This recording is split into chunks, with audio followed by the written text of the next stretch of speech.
Dieu s'est délivré de l'épreuve, ceux qui l'honorent et ceux qui connaissent son nom. Jésus-Christ n'a jamais perdu un combat là où son nom a été mis en cause. Pour ceux qui lui appartiennent, l'Éternel est bon, car il connaît ceux qui se confient en lui. Donc, le Dieu que nous servons est un refuge le jour de la détresse pour ceux qui comptent sur lui et dépendent de sa parole. Car ce que vous n'avez pas n'est pas à vous. Donc l'abandon des hommes n'est pas un oubli de Dieu, car la raison n'est pas la vérité. Donc la promesse en toi ne rentrera pas au Père sans avoir accompli sa mission sur la terre. Ce qui t'est destiné ne t'échappera jamais. Mais ce qui t'échappe aujourd'hui n'était pas destiné. Ce n'est pas de pleurer sur son sort, mais d'aller chercher ce qui t'appartient. Jésus, sa présence dans votre vie est la chose la plus importante que Dieu donne à une personne. Alors, apprécie ce que Dieu t'a donné. Jésus est la vie dans vos années. Même si le Seigneur n'est encore rien dit, mais je sais que tu dois garder ce qu'il t'a dit. Ayez toujours les regards sur ce que Dieu veut pour vous, tout en considérant toujours en priorité la façon dont Dieu vous connaît et ce que le ciel attend de vous. Car lorsque la grâce de Dieu descend dans la vie d'une personne, elle ne lui demande pas ce qu'il a envie de faire ou ce qu'il veut faire, mais ce que le ciel attend de lui. Quand Dieu veut élever la vie d'une personne, il ne lui donne pas de l'argent, mais plutôt un conseil. Je suis avec toi quand tout va bien et je suis avec toi quand tout va mal. À ceux à qui la notion de foi a baissé, à ceux qui ne prennent plus goût à la vie chrétienne et à ceux qui sont destinés à la vie éternelle, de comprendre la portée de ce message. Quand Dieu a une promesse sur toi, tu ne peux pas arrêter le message, car sa souveraineté te rattrapera. Donc, tu as un témoignage quelque part. Tu ne deviendras pas autre chose que ce que Dieu a planifié, programmé et décidé. Car les hommes tracent, mais c'est Dieu qui écrit l'histoire. Donc la meilleure prédication est votre propre histoire avec Dieu. La promesse de Dieu n'a pas d'âge, mais elle est un destinataire. La prophétie d'une personne est pour toi. La promesse de Dieu est comme un message que ton esprit a capté.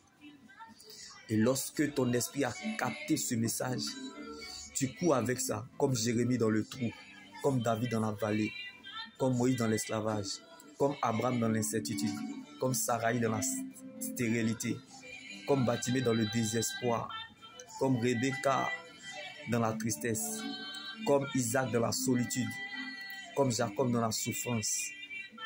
La promesse de Dieu te parle. Champion, championne, on peut te ralentir et t'affaiblir, mais la promesse de Dieu qui est en toi se chargera de te réveiller comme Dorcas dans le coma. La promesse de Dieu ne meurt pas. La promesse de Dieu ne pourrit pas. La promesse de Dieu n'est pas périmée. La promesse de Dieu n'a point de date d'expiration, bien-aimé.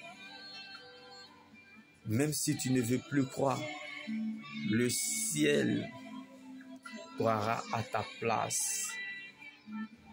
Même si les vents sont contraires à tes yeux et que tu ne vois aucun signe avantageux jusqu'à présent, sache que, bien-aimé, vivre la volonté de Dieu, c'est aussi accepter de vivre sans réponse de Dieu à l'instant T.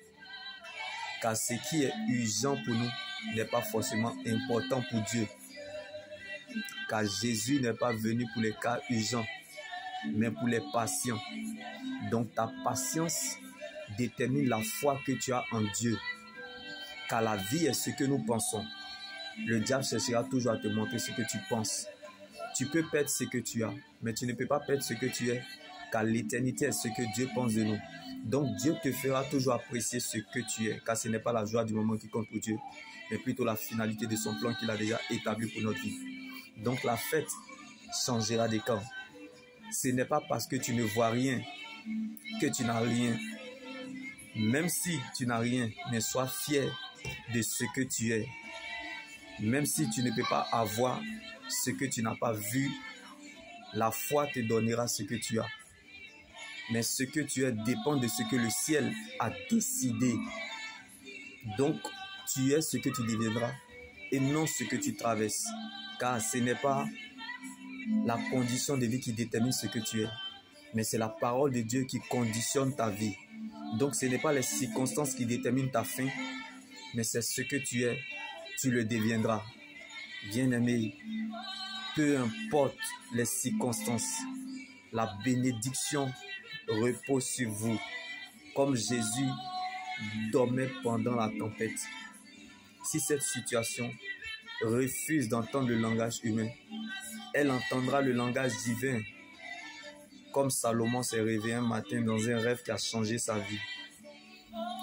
Comme Dieu a donné Ève à Adam pendant son sommeil. Si tu dors et te réveilles, Dieu par sa grâce. C'est quel sommeil de bonne période que Dieu ne peut pas réveiller dans ta vie. S'il a ressuscité Lazare qui a fait 4 jours dans le séjour des morts en décomposition, en toute humilité, Seigneur, qu'est-ce qui peut bien te résister? Pardonne-nous, car nous sommes limités. Donne-nous de demeurer dans ton espérance, car elle ne trahira jamais. Sur la route de la vie éternelle, je peux tomber, trébucher, même les yeux fermés, mais je continuerai toujours à avancer vers la direction du ciel, car c'est là ma finalité.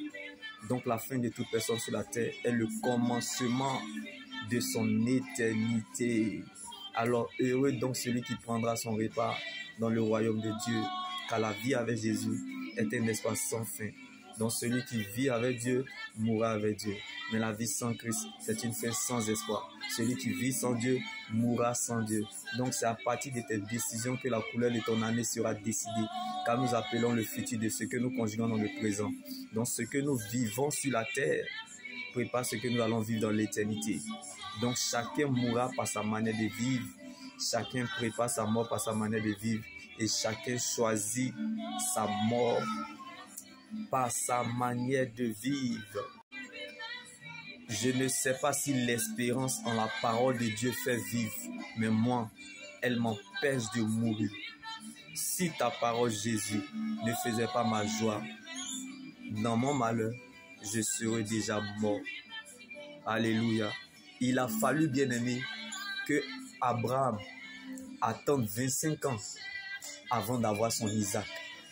Il a fallu que Jacob attende 30 ans avant de devenir Israël. Donc tes doutes ne feront pas douter Dieu. Si tu commences par la volonté qui t'emmène à patienter, tu finiras par la volonté qui t'exauce. Comme Moïse reçut son appel à 40 ans, mais il a commencé sa mission à 80 ans. La vie de Dieu qui est en toi est trop importante pour qu'une flèche te tue.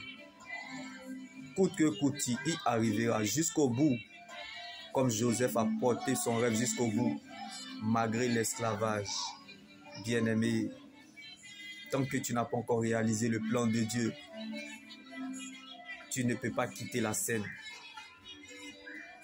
Tu peux gémir, pleurer, tu peux te lamenter, tu peux même appeler la mort. La mort va venir te trouver en prison comme Joseph. Et la mort va dire pas toi. Parce que ta vie est liée à plusieurs destinées. Rien ne commencera et se fera sans toi. Parce que tu es le porteur de la promesse. Tu es né pour accomplir un mandat divin. On ne meurt pas sans ça. Tu es né pour ça. Champion. Champion. C'est Dieu qui est fort.